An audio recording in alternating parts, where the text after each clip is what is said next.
Assalamualaikum warahmatullahi wabarakatuh.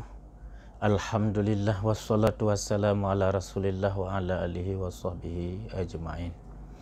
Pemirsa yang dimuliakan Allah, pada kesempatan sore ini kita akan membahas masalah menyusui anak di depan umum.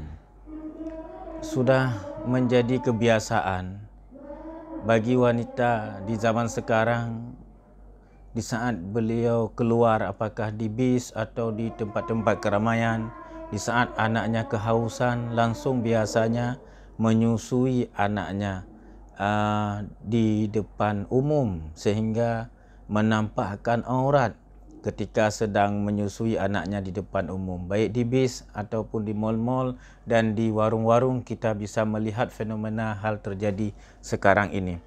Karena sudah sering para kaum wanita sekarang menyusui di depan umum, sehingga itu menjadi hal yang tidak tabu lagi, sehingga itu menjadi hal yang biasa. Pertanyaannya, apakah hukumnya bagi seorang wanita yang menyusui anaknya di depan umum? Jawabannya adalah hukumnya haram jika dilakukan di depan orang yang haram melihat auratnya.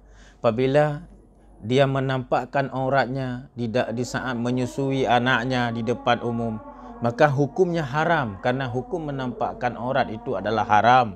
Dalilnya banyak di kitab-kitab fikih, antara lain di kitab Bariqah Mahmudiyah juzuk 6 halaman 64, atau di kitab-kitab fikih yang lain sudah banyak tertulis dalil-dalil haram menampakkan aurat kepada khalayak ramai. Fenomena ini maka seyogyanya bagi kaum ibu-ibu untuk di saat menyusui anaknya bersembunyi, menutup auratnya dan sebagainya lah. Yang penting tidak menampakkan aurat di depan khalayak umum, di depan ajnabiyah yang haram melihat auratnya. Sekian, terima kasih bagi seluruh pemirsa dan khusus bagi ibu-ibu yang menyusui anaknya, harap menutup auratnya.